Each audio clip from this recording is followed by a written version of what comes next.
皆さんこんにちは、ゆるいざ IT チャンネルです。それでは今回はバーチャルプライベートネットワーク VPN について、その仕組みや使用するメリットなんかを解説していきたいと思います。動画の内容としてはですね、一つ目が VPN の概要で VPN がどういったものかっていうところですね。二つ目が VPN サービスを使って実際に見てみましょうっていうところですね。三つ目、四つ目がですね、VPN を使った方がいいパターンと、あとは使わなくていいパターンっていうのもあるんで、そのあたりを解説できればと思います。最後に注意点ですね。使用するにあたって気をつけた方がいいポイントもあるので、そのあたりを見ていければと思います。興味がある部分だけでも良ければ見ていってください。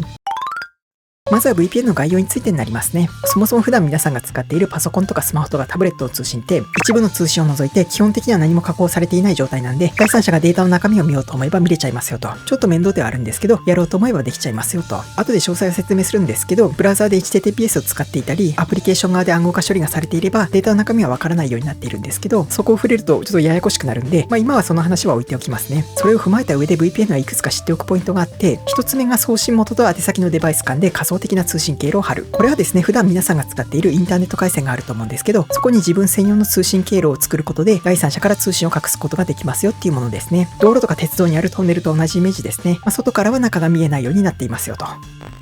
2つ目が不正アクセスを防止するための認証。当たり前のことかもしれないんですけど、VPN を使用する場合は利用者本人であることを確認するための認証が必要になりますよと。通常はユーザー ID、パスワードの一般的なものなんですけど、サービスとかアプリの使用によってはワンタイムパスワードとか2要素認証なんかを併用する場合もありますね。3つ目がデータの暗号化。これが VPN の一番重要なポイントになりますね。VPN はデータを暗号化する機能が備わっているので、仮に悪意のある第三者に見られてしまった場合でも安心ですよと。先ほど説明したトンネルとか認証が突破されてしまった場合でも、最後の砦としてデータ自体が暗号化されているんで、そういった意味でもデータの暗号化っていうのは重要な要素になっていますね。補足としてデータの暗号化をすごく簡単に説明すると、例えばデータの中にログインするサイトの URL とか、あとはユーザー名 ABC、パスワードが1234っていう情報が含まれていたとしますよと。それを暗号化するとランダムな文字列に置き換わるって感じで、この文字列も一見ランダムなように見えて、決まったアルゴリズムにのっとって暗号化されているんで、データを受け取った側はその決まったアルゴリズムに従って複合化すれば、ユーザー名とパスワードが確認できるっていう仕組みになってますね。他にも細かいポイントあるんですけど、VPN っていうのは大まかにはこんなような感じのものになっていますね。口頭の説明だけでは分かりづらいと思うので、実際に VPN サービスを使ってどんな感じのものなのかっていうのを見てみましょう。今回利用するのはミレン VPN っていうところの VPN サービスになります。特徴としては一般的な VPN サービスになるんですけど、契約プランが短期間から選択できて、一番短いので7日間の580円ですね。あとは15日間とか30日間っていうのもあるみたいですね。海外旅行とか出張なんかするときに短期間だけ使いたいなっていう時におすすめのプラン構成になっていますよと。サブスクプランっていう2年プランと1年プランもあって、今の時点だと結構割安になっていますね。あと特徴としては日本国内の企業が運営しているサービスになるんで、何かあった時の問い合わせなんかもしやすいかなと思います。もう一つが別な VPN サービスで NordVPN っていうのがあるんですけど、これは CM とか SNS でよく見かけるサービスですね。もし通信速度とか気にするのであれば NordVPN の方がいいかもしれないですね。詳しく比較したわけではないんですけど、公式サイトでも最速 VPN っていうことを言ってますし、レビュー記事なんかを見るとそこそこ通信速度は出てるみたいですね。ミレン VPN を使う場合はマイページにログインしたら、まずは好きなプランを契約して決済します。即日利用するか利用開始日の指定もできるようになっていますね。決済が完了するとマイページに VPN アプリダウンロード用のボタンが表示されるんで、使用するデバイスに合ったものを選択してダウンロードします。Windows、Mac、iOS、Android とあるんで、メジャーな OS には対応しているみたいですね。左側にあるユーザー名とパスワードが VPN のアプリにログインするためのアカウントになりますよと。次にダウンロードした VPN アプリをインストールします。ログインすると使用する VPN サーバーが聞かれるので、任意のサーバーを選択します。例えば海外から日本国内のサービスにつなぎたいとかであれば、日本の VPN サーバーを選択するって感じになりますね。この辺がよくわからなければ、一番上に最速のサーバーに接続するっていう項目があるんで、そこでいいと思いますね。画面が切り替わって接続済みのステータスになれば、自分のデバイスから VPN 接続できたってことになります。念のため VPN が貼れているかも確認してみましょう。どうやって確認するかっていうと、自分のデバイスの接続情報が見れるっていうサイトがあってですね、VPN 使用前はこんな感じで、プロバイダーはアルティリア系列のサービスですよと。接続元の IP アドレスは 133.32. ペケペケってやつですね。次に VPN 接続後の情報を見てみると、プロバイダーは判別不明になっていますね。接続元の IP アドレスは 64.145. ペケペケに変わっていますよと。VPN 接続チェッカーで見ても VPN に接続されていますってなっているんで、問題なく VPN が使用できているっていうのが分かったと思います。あとは一応これがワイヤーシャークでキャプチャーしたデータになりますね。PC から VPN サーバー間で通信しているものになりますよと。別日に録画したんで IP アドレスはさっきのから変わってしまってるんですけど、こんな感じで VPN 使用中は絶えず通信が流れていますよと。パケットの詳細を見てみると、エンクリプテッドアプリケーションデータってことで、この部分が暗号化されているデータってことになりますね。ただですね、この結果は VPN 側の暗号化ではなくて、HTTPS 側の暗号化処理で出力されているものになるんで、ちょっと見ていただきたかったものとは異なるんですよね。データを取得する環境が揃ってなかったんで、VPN の暗号化部分っていうところはお見せできないんですけど、とりあえずデータ自体は暗号化できていますよってことはなんとなく分かっていただけたんじゃないかなと思います。ここまでの説明で VPN がどんなものかっていうことを多少なりとも理解いただけたんじゃないかなと思うんですけど、じゃあ結局のところ、個人で VPN サービスって使った方がいいんですかっていうところですね。これは使った方がいいパターンと、そこまで必要ではないかなっていうパターンがあってですね、まず VPN を使った方がいいパターンとしては、フリー Wi-Fi を利用する場合になりますね。カフェ、ホテル、駅とかいろんな場所にあると思うんですけど、そもそもフリー Wi-Fi がなんで危険なのかっていうと、不特定多数のデバイスが同じネットワーク上に接続されてしまうからなんですよね。このあたりってネットワークの知識がないと少し理解が難しいかもしれないんですけど、簡単に言うと同じネットワーク上にいる第三者に自分の通信が見られてしまう可能性がありますよと。同一の無線 LAN 上に接続しているデバイスの通信をリアルタイムでキャプチャーするっていう方法があって、いくつか条件を満たしている必要があるんですけど、そういったツールを使うと他人のデータを取得することができますよと。あとはその取得したデータを解析すればどんな通信をしているのかっていうのがわかるって流れですね。そういった理由もあってフリー Wi-Fi は危険ですよってことになりますね。ただそういった場合でも VPN を使っていれば通信の中身を見られることがないので、フリー Wi-Fi でも安全に使えますよってことになりますね。次に VPN を使った方がいいパターンとしては、アクセスポイントが偽造されている場合ですね。さっきのフリー Wi-Fi と関連するケースになるんですけど、例えばスタバのフリー Wi-Fi の SSID って AT スターバックス WI2 っていうものになるんですけど、これを真似した AT スターバックスフリーみたいな偽物の SSID が用意されていて、カフェの利用者が誤って接続してしまいましたと。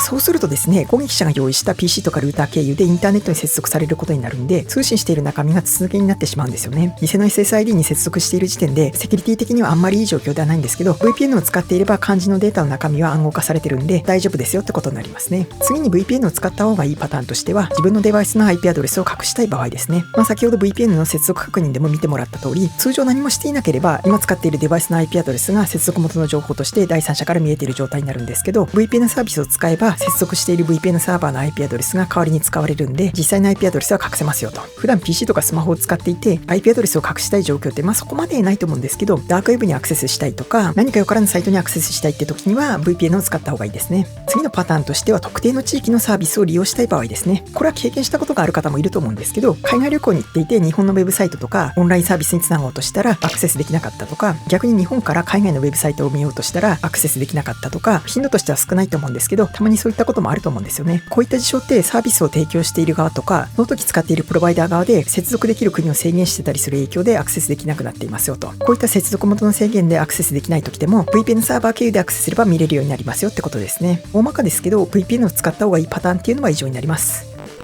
次に VPN を使わなくていいパターンですね。使わなくていいというか、そこまでする必要はないかなってパターンですね。一つ目が自宅の環境を使っている場合になりますね。自宅の環境からインターネットにアクセスしている分には通信を登場される可能性っていうのは低いと思うので、そこまで過度に心配しなくてもいいかなっていう理由からですね。さっき説明した通り接続元の IP アドレスを隠したいとか、特定地域のサービスにアクセスしたいとかであれば VPN を使う必要があるんですけど、もちろん通信経路上のどこかでデータを抜き取られてるっていう可能性もなくはないんですけど、そこまで気にしてたらキリがないんで、自宅の環境からであれば大丈夫かなと思いますね。次のパターンとしてはHTTPS を使っている場合ですね。HTTPS っていうのはブラウザーの上を見てもらうと、この部分にウェブサイトの URL が表示されてるんですけど、この URL の先頭部分が HTTPS なら OK ってことですね。すごいざっくり説明すると、HTTPS を使っていればウェブサイト宛ての通信が暗号化されるんで安全にやり取りできますよと。例えばネット通販とかで決済するときに住所とかクレジット情報を入力すると思うんですけど、ああいった情報は HTTPS を使えば暗号化されているんで大丈夫ですね。あとはブラウザを使った通信だけじゃなくて、インスタとか Netflix とかのアプリも HTTPS で通信しているんで、基本的には安全ですよってことになりますね。ただ VPN を使った時みたいにデバイスからの通信を全て暗号化してくれるわけではないので、そこは注意が必要になりますよと。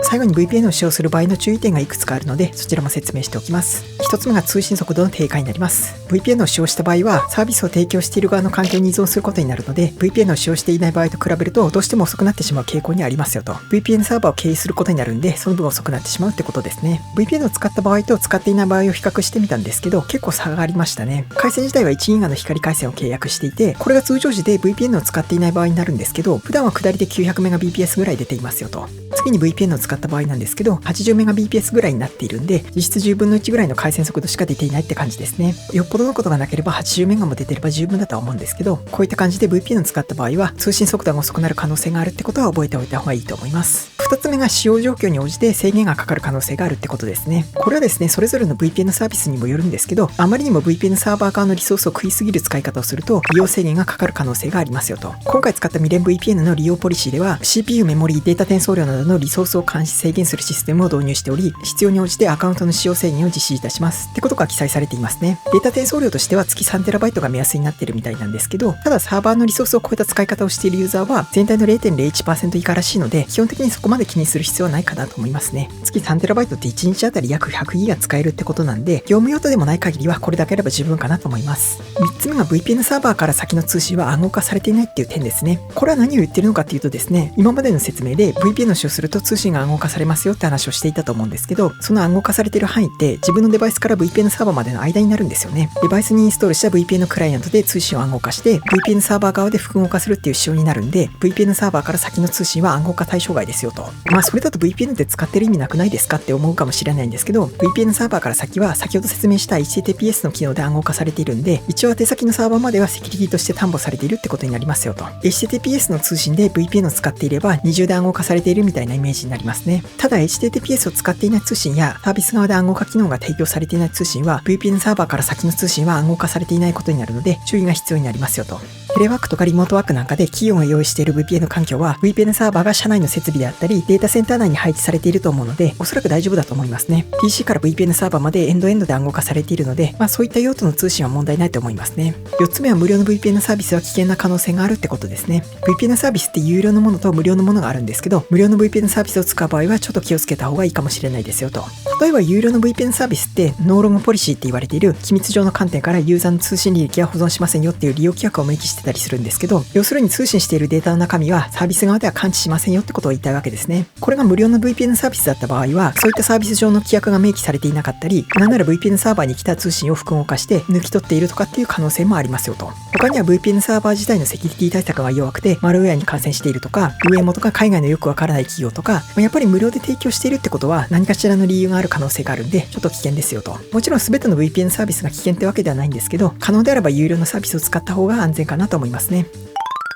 ということで VPN の概要と VPN サービスについての解説は以上になります。今回説明した通り VPN を使った方がいい場面とそこまでする必要はないかなって場面があるんで、今回の内容を参考にした上でご自身の状況に合わせて使用するか使用しないかを選択した方がいいかなと思います。ということで今回の動画は以上になります。最後までご視聴いただきありがとうございました。よければチャンネル登録、高評価よろしくお願いします。それではまた別な動画でお会いしましょう。